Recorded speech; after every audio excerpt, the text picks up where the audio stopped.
भवतु निश्चय दार्ढ़्या दूर्ध्वम शास्त्र रक्षणम। नारद भक्ति सूत्र 12वां। भवतु निश्चय दार्ढ़्या दूर्ध्वम शास्त्र रक्षणम। विधि निषेध से अतीत अलौकिक प्रेम प्राप्ति करने का मन में दृढ़ निश्चय हो जाने के बाद भी उपासक शास्त्र की रक्षा करे, अर्थात कभी शास्त्र के विरुद्ध आचरण न कर बैठे। कभी ऐसा न सोच ले कि हम तो प्रेमी हो गए, अब हम मनमानी आचरण करें, भ्रष्ट हो जाओगे। बहुत सुंदर सूत्र है देवर्षि नारद जी का। जब तक ऐसी अवस्था ना हो जाए, शरीर की शुद्ध नहीं है, एकमात्र प्रीतम ही प्रीतम सर्वत्र दिखाई दे रहा है। ये अंदर की बात है, आप अपने साथ धोखा मत कीजिए। यदि आपकी भगवदाकार वृत्ति नहीं है, आपको अलग अलग दिखाई देता है स्त्री पुरुष उत्तम अधम, तो शास्त्र सिद्धांत के अनुसार व्यवहार करना।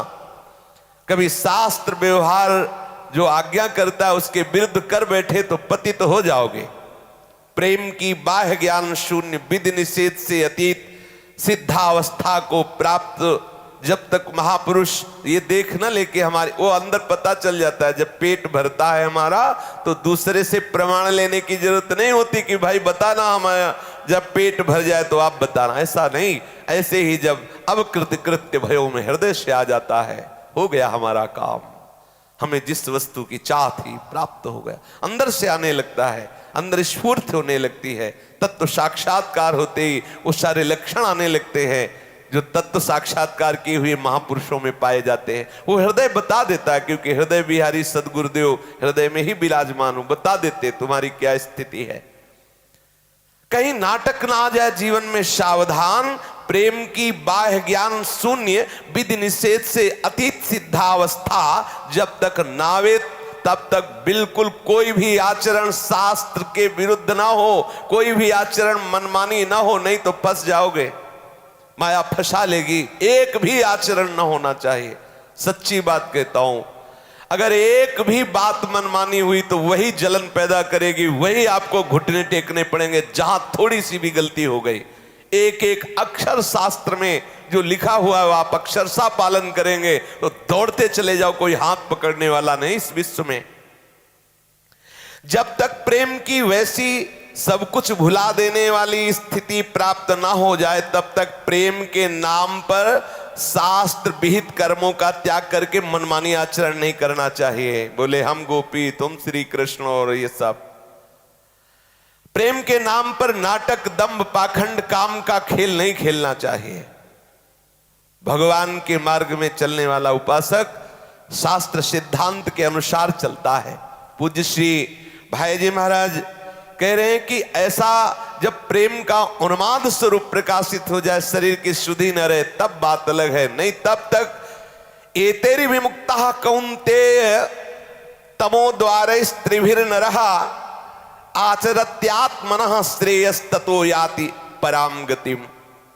हे कुंती नंदन, ये नरक के दरवाजे हैं काम क्रोध लोभ, तो इनकी प्रेरणा से कोई कर्म न बनने पावे। ध्यान देना, बहुत सुंदर प्रसंग है। तीनों इन दरवाजों से रहित हुआ उपासक अपने कल्याण का आचरण करता है, वो परम गति को प्राप्त होता है। एतरी विमुक्ता कौन्तेय, कैसा आचरण होना चाहिए? काम क्रोध लोभ से प्रेरित आचरण नहीं होना चाहिए। प्रारंभ भी यहीं से सत्संग हुआ था। आपके हृदय में जो प्रेरणा हुई, स्फुरणा हुई, वो काम से प्रेरित है या लोभ से प्रेरित है या मोह मद से प्रेरित है या भगवत प्रेरित है, शास्त्र सिद्धांत प्रेरित है, उपासना प्रेरित है। साधक को देखना होगा। अगर वो काम प्रेरित है तो ये तेरी विमुक्ता कौन्तेय तमो द्वार स्त्रिभिर नरहा आचरत्यात्मनः श्रेयस्ततो याति पराम गतिम। वो परम गति को प्राप्त होता है जो काम क्रोधादि के द्वारा प्रेरित क्रिया नहीं करता, उसका त्याग कर देता है। ये नरक का सीधे दरवाजा बताया स्वयं भगवान ने। काम को, क्रोध को, लोभ को तमो द्वार कहा है। इसका एक स्वरूप है, तम का मतलब होता है अंधकार। जब ये विकार आएंगे तब आपको सूझेगा नहीं कि मैं क्या करूं, वही सूझेगा जो ये सुझाएंगे। देखो साधक सावधान, जैसे आपके हृदय में क्रोध आएगा तो उस समय ये विवेक नहीं रहेगा कि सब में भगवान है, फिर शुरू हो जाएगी क्रोध की, जो क्रोध को प्यार करने वाली है दुरुक्ति। दुरुक्ति मतलब गाली। जहां क्रोध आया तो उसको प्यार करने वाली गाली आ जाएगी, फिर उसका मित्र है अधर्म, वो आ जाएगा। ये सब समाज एकत्रित हो जाएगा, बुलाना नहीं पड़ेगा, गालियां शुरू हो जाएंगी, मारपीट शुरू हो जाएगा, अधर्माचरण, ये सब तमोद्वार अंधकारमयी प्रवृत्ति उत्पन्न हो जाती। क्या करना चाहिए क्या नहीं करना चाहिए, निर्णय करने की शक्ति को ढक देते हैं ये विकार, काम क्रोध लोभ। जैसे काम आया, अब जब तक वो इस पूर्णा रूप में है तब तक तो आपका विवेक थोड़ा काम कर सकता है, लेकिन तुरंत सावधान होइए। तो अगर नहीं तो वो बिंदु सिंधु रूप होके जे भी अंतःकरण में छाया, तो अब वही आप सोचेंगे जो वो सुचाएगा, वही आप करेंगे जो वो कराएगा, क्योंकि आप उसके अधीन हो गए। वो अंधकार में जैसे कुछ सूझता नहीं है, ऐसे ही कामांधकार ये आपके हृदय के ज्ञान को ढक देगा। पहली स्फुरना में ही सावधान। साधक वही जो अंतर्मुख रहे। यहां तो हम जानबूझ करके अंधकार फैला रहे हैं, जानबूझकर मोल ले रहे हैं, ऐसी वृत्तियों को अपने हृदय में मोल बुलावा दे रहे हैं। आओ हम इसे सुखद मान रहे हैं। भगवान शुद्ध बुद्धि दे और ये विचार परायण रहे उपासक कि इन काम क्रोधादि लोभादि की वृत्तियों में किंचन मात्र सुख नहीं, घोर अंधकार नरक की प्राप्ति होती। स्वयं भगवान कह रहे। बोले फिर आपकी बात मानने पर तो सृष्टि बंद हो जाएगा, ऐसे है तार्किक, फिर तो लड़का बच्चा नहीं होंगे। तो भगवत उपासना की भावना से आप बच्चा पैदा करो, भगवान का आदेश से सृष्टि, तो आप वैसे ही शास्त्र सिद्धांत से ब्याह करो और भगवत प्रसन्नता के लिए सृष्टि पूजा करो। ये आप काम प्रेरित होकर नहीं, शास्त्र प्रेरित होकर करो तो वो आपकी उपासना बन जाएगी। सुलझना है, मूर्खता नहीं, विवेक के द्वारा सुलझना है। जो अज्ञान से उत्पन्न होता है तमसत तो ज्ञानजम विद्धि, ये कामादि वही प्रवेश पाते हैं जहां भगवत स्मरण एक तार नहीं होता। थोड़ा भी अवसर दिया तो ये बेईमान बिल्कुल ताके खड़े हैं। आप असावधान हो सकते हो, लेकिन ये असावधान नहीं हो सकते। ये आपकी वृत्ति में छा जाएंगे, ऐसा अंधकार छा जाएंगे। बस यही लगेगा जो होगा सो बाद में देखा जाएगा, पहले ये कर लेते हैं, पहले पीट लेते हैं, पहले ऐसा वो ऐसा रंग लाएगा कि विचार, फिर बाद में आप वही व्यक्ति रोता है, वही व्यक्ति अपने को दंडित करता है, हाय मैंने ऐसा कैसे कर लिया। आप विचार करना इस विषय पर। वो उपवास करता है, एक मिनट चूक को कई दिनों तक जलता रहता है, पर निरंतर भजन न होने का फिर उसकी वही गलती हो जाती, फिर जलता रहता है, फिर वही गलती, फिर वो हार जाता है और नास्तिकता आने लगती है और सोचता है मैं कभी ठीक नहीं हो सकता। उपासक सावधान, अगर आप शास्त्र सिद्धांत का त्याग कर देंगे तो निश्चित भ्रष्ट हो जाएंगे, चाहे जिस संप्रदाय के हो, चाहे जैसे भी साधन में लगे हो। 22 घंटा भजन करोगे, 22 मिनट व्यभिचार कर लोगे, सब मतलब और दुर्गति हो जाएगी। गर्व और हो जाएगा कि हम बहुत बढ़िया साधक हैं, 18 घंटे आसन में बैठते हैं, कुछ नहीं होना।